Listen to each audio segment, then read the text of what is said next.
Good evening, everyone, and welcome.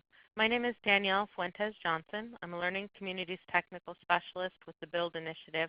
I'm happy to welcome you to this webinar. Due to the large number of attendees we're expecting, we are operating this webinar in broadcast mode, which means that all participants are in mute. However, we would like this webinar to be as interactive as possible, so in a moment we will open up the chat box so that everyone will be able to communicate. Resources will also be posted there. And additionally, this webinar is being recorded, and a link to the recording and the PowerPoint will be placed on the landing pad after the session. Good evening again, and welcome to the second webinar in this series, Trauma-Informed Services and Policies to Support Immigrant and Mixed Status Families in Early Care and Education. Impacts of immigration trauma on the health and development of young children. Recent changes in immigration policy are creating new and intense challenges, including increased trauma for infants, toddlers, preschoolers, and their families, and the teachers and programs that work with them. With funding from the Irving Harris Foundation, the BUILD Initiative, in partnership with the Center for Law and Social Policy, has organized a series of webinars and blogs intended to help providers, state policy leaders, and advocates work most effectively in this climate. This evening's webinar will focus on the unique impacts of trauma on young children and their families and how providers can support them. We are honored to welcome Carmen Rosa Noroña and Irving Harris Foundation as tonight's featured presenters. Carmen Rosa Noroña is from Ecuador, where she trained and practiced as a clinical psychologist. For over 25 years, Carmen Rosa has provided clinical services to young children and their families in early intervention, home-based, and outpatient programs. She currently is the Child Trauma Clinical Services and Training Lead at Child Witness to Violence Project and is the Associate Director of the Boston site Early Trauma Treatment Network at Boston Medical Center. She is a child parent psychotherapy national trainer, a DC 0 to 5 faculty member, and one of the founding members of the Harris Professional Development Network Tenants Working Group, a co-chair of the Culture Consortium of the National Child Traumatic Stress Network, and has adapted and translated materials for Spanish-speaking families affected by trauma. Carmen Rosa was the recipient of the Massachusetts Children's Trust Fund Emerging Leader Award in 2003 and the NASWMA Emerging Leader Award winner in 2018. Irving Harris is the Program Manager for the Pediatric Navigation Program at Boston Medical Center.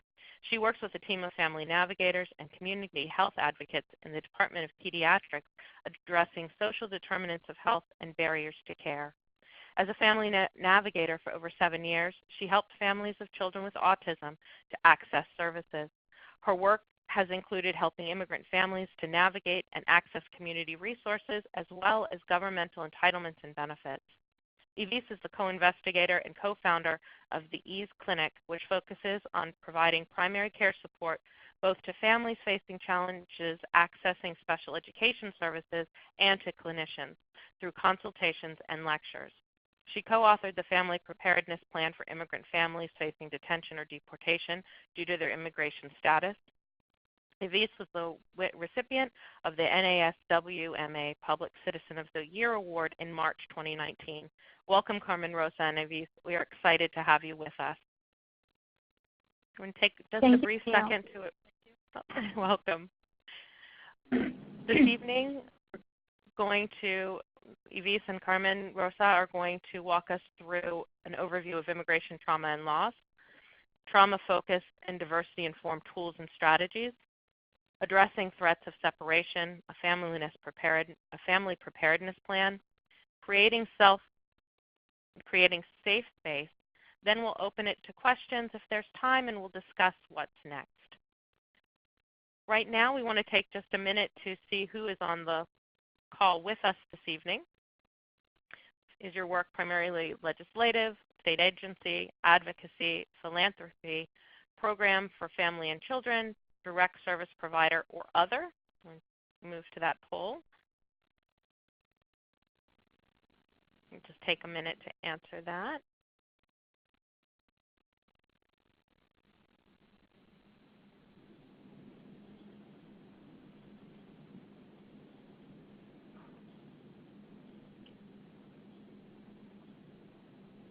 Okay. Then we'll move. We have one other question. If you are a direct service provider, we would like to know which sector your work is in. Are you a home visitor, in early intervention, center-based child care, family child care, visiting nurse, social worker, or other? Again, please enter it in the chat box.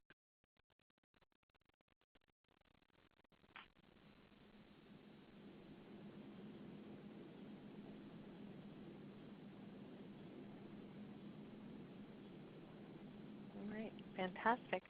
And if you are on a cell phone, you will need to maybe type it in the chat box.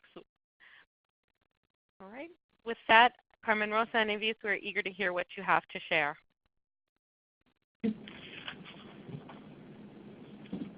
Thank you, everyone, and thank you so much for having us tonight. Carmen and I are very excited about this presentation.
I was on mute. I'm sorry. I think if you can, can you take one or two of them? Yeah. So I will read the question. Who are examples of people who would be appropriate to assist the completion of a family preparedness plan? So here, at least in the institution that I work for, we have social workers, family navigators, community health workers. We have an immigrant navigator. It's only one for an entire institution. You can imagine it is a lot. But the plan is very flexible enough for someone who doesn't have to have like a huge background in trauma. Is more about helping, maybe motivational interviewing or problem-solving education, so they can support the family to tease out what is the goal they have, what is the most important pieces that they would like to secure, and move on. As I mentioned, it doesn't have to. It's a very heavy document. It has over 50 pages. So we don't think it should be done in one sitting. It might be helpful to do it like over time. And one of the questions says, for someone in therapy for trauma, it seems like to develop a family preparedness plan could be very stressful and triggering. Do you have suggestions about doing it in a safe way? So I am a therapist who works with families who have been impacted by trauma and by immigration trauma. And as we were mentioning, one of the aspects of trauma is that things that are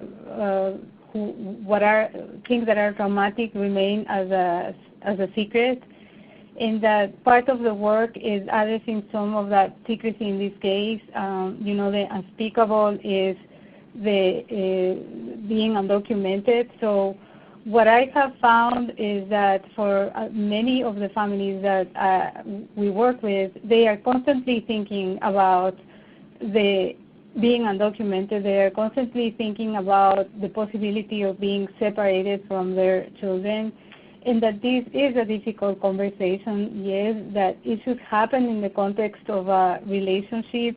And as David was saying, it should not happen in one sitting. That what we are encouraging is to do it, and I agree that it needs to be done in a safe and respectful way, in which we are not going to trigger the families, but that is going to be done with time and with a lot of support. And what we have found is that we have used pieces of it, or some of my supervisees have used pieces of it, and I can give the example of a parent who was very depressed, and she stopped coming to therapy, and the clinician reached out to her, and then she said, "I don't need therapy. What I need is my documents. I need to be here legally. I have to have legal status so I can make sure that I am not separated from my child." So these elicited a conversation about the possibility of separation, and then the idea came from the mom to the child didn't have a passport, and then to go to her embassy, the embassy of her country, to see if she could get a passport for the child. She didn't have the means, financial means, and that was a concern. And the embassy helped her with the passport. They didn't charge her for that, and then that was a little piece of where she felt empowered, and it became part of her family preparedness plan. So at least she knew that the child could be reunited with her. And again, I could give many more examples, but what I want to highlight again is that this is not done without having a relationship, that we are also thinking about the importance of supervision while someone is completing these plans, and so the person supporting the families has also support. and then paying attention to triggers and paying attention to the impact on families and weighing all of that. The next question is how will the state-specific information be obtained? Is there a central source or agency where this can be found? Unfortunately, I haven't seen like one central place where all the information related to children is like a repository. But I have seen from the state of Connecticut, Texas, New York, and other states, if you cannot be, and I have seen from non-profit organizations, but also from governmental agencies. If you are not able to find one for your specific state, I will say in our case, we also partner with Medical Legal Partnership, a group of attorneys that have a relationship with Boston Medical Center. So I can imagine that there are pro bono organizations working with immigrant children or children rights that can also support with that kind of information. Yes. Another question is, could be also used with recent arrival teens and unaccompanied minors. I think that there are pieces that could be used depending on the age of the child. So I think that one of the topics to discuss with children is what it means to be here, or what it means to hear all these words about being undocumented and having those conversations with children. It provides some guidelines around that, but I imagine that you could adapt them. Mm-hmm. What do you think? Yeah, I agree. Probably not every single part of the family preparedness plan could be used with someone who just got here. In the plan, for instance, there are sections on who are the medical providers, the home visitors, the program that see the child at home. But if you are working with a child who recently came to this country and you know enough about routines, preferred toys, preferred foods, that kind of information that for the next caregiver can help that child to transition. These are like a very heartbreaking situations. So it's meant to be like a tool for the child to be able to transition from one environment or from one setting to the other, and also for that caregiver who is receiving this child, who they might not know a lot about the child, to at least keep some routines and some normalcy around a situation that is not normal at all.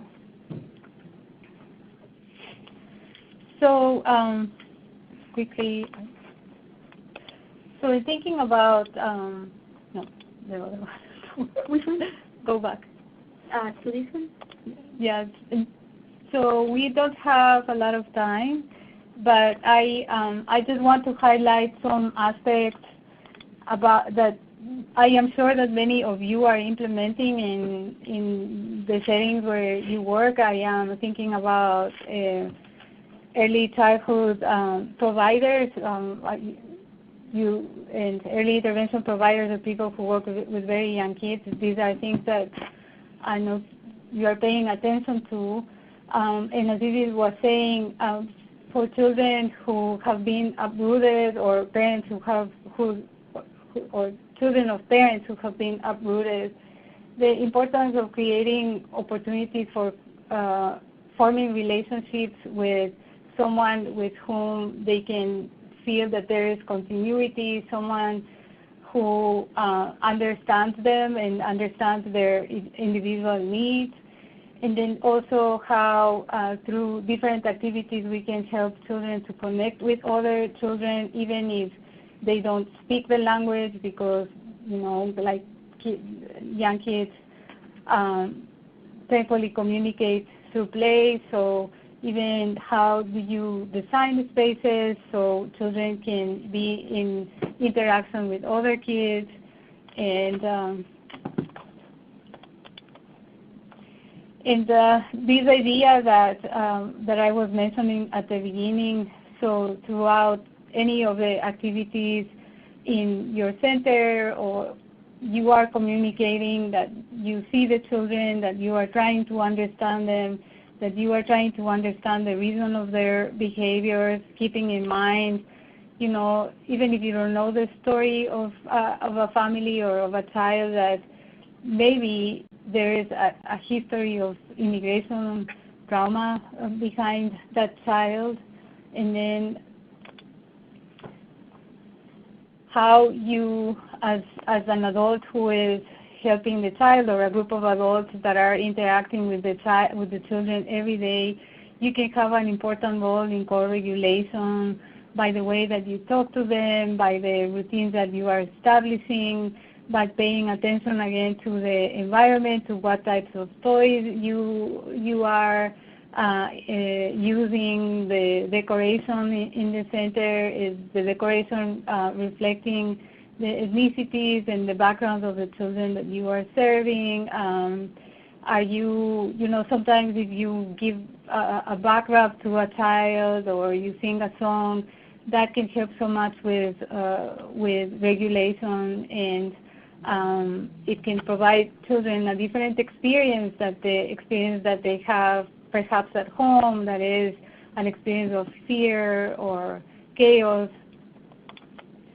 And a very important piece is that for kids who have experienced trauma, there are many things that can be triggering, loud noises, physical touch, not being alone, being held, not being held. Sometimes, like feeling angry or having an intense feeling can be very disorganizing. And if the space is too crowded, that can be frightening if we think about, immigration journey. And then, some of the children that I have worked with are afraid of people with wearing uniforms or sirens. So these are just things that we need to keep in mind. And then as you program your activities. And I just got a warning that we have to stop now. Danielle, can you... 2 more minutes? Okay. 8 minutes. Oh, okay. 8 minutes. Okay. So in thinking about how to contain children and then also prevent the impact of triggers, the importance of fostering rituals and routines, but that includes socio-cultural practices. So when I am thinking about rhymes and songs that reflect the linguistic diversity of the children, we don't need to speak every language that the children speak, but anything that can provide a sense of familiarity, and that is also very important for the parents.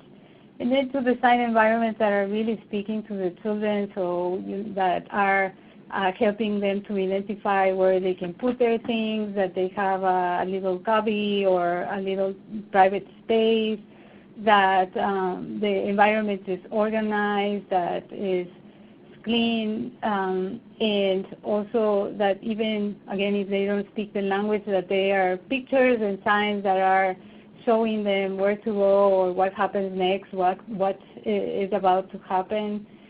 And then, again, opportunities for just, many times we are so busy talking to kids or narrating what is happening in the environment or attempting to narrate how they might be feeling, that we forget to observe and we forget to listen, to really listen to what they might be saying with their behaviors or what they might be saying with, with their few words.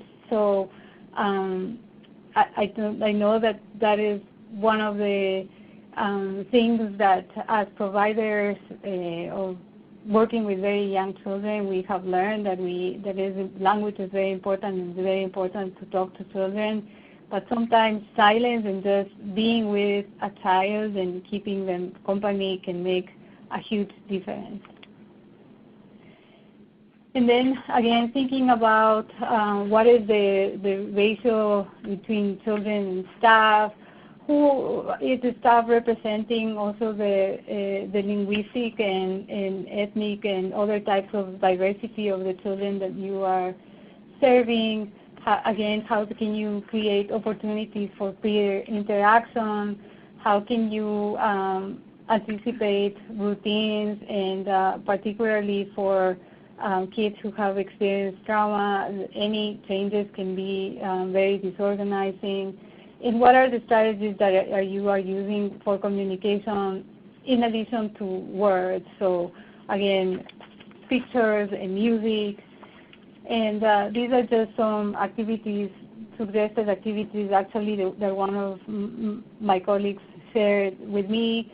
And so activities that are helpful for impulse control, so like dancing and fast and slow games, bubbles, sensory materials. Some children like sensory materials. Some children are very sensitive to lotion, so again, or drumming or loud noises. So again, this idea that you have to individualize the activities depending on the child.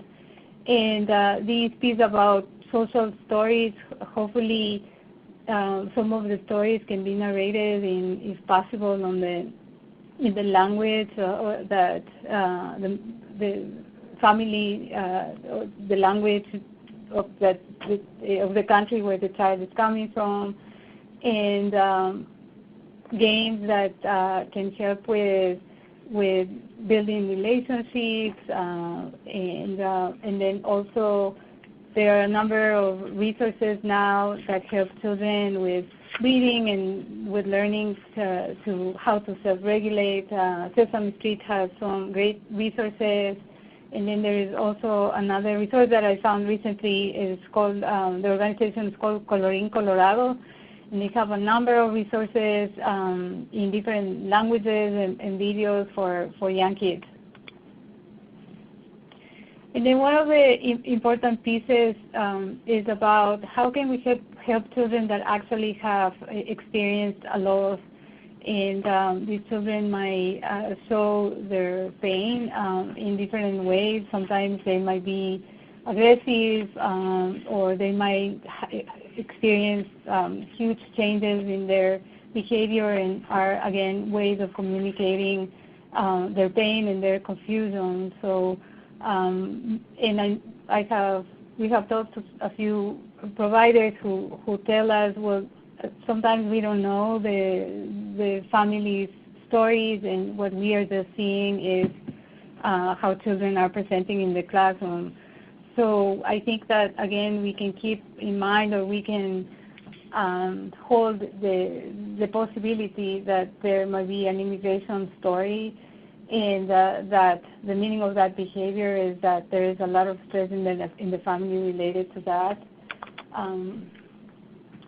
And if you know that a separation has happened, you can convey in so many ways, through words or through your presence, or how you relate to the child, that you are there, that he or they are safe. And if you know that actually they have been separated from their parents, you might want to say that that you know that they are having very big feelings, that it was not their fault, and include developmentally appropriate words to that narrative. Yeah, we have a question here. Okay, so I am going to stop for now.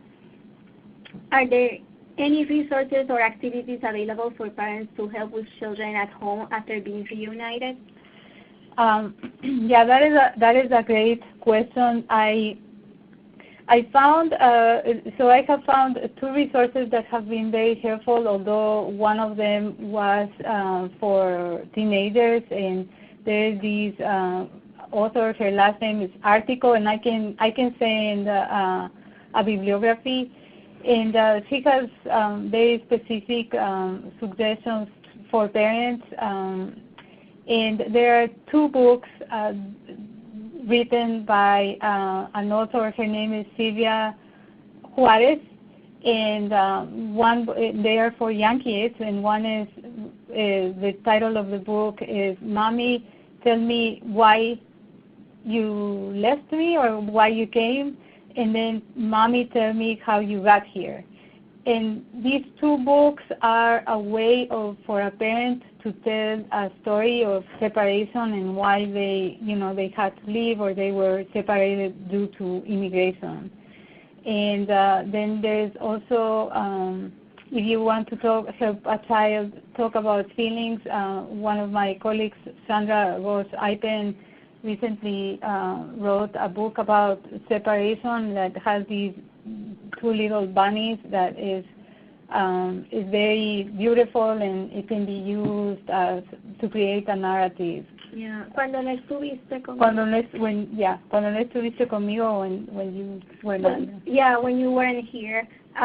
It's a beautiful book, and it's specifically for very young children. So there's a lot of illustration with a few texts. Fantastic. Well, I think I'm going to invite you. I know we're not quite through this really rich topic, but I'm going to invite you to have closing remarks. Yeah. So the last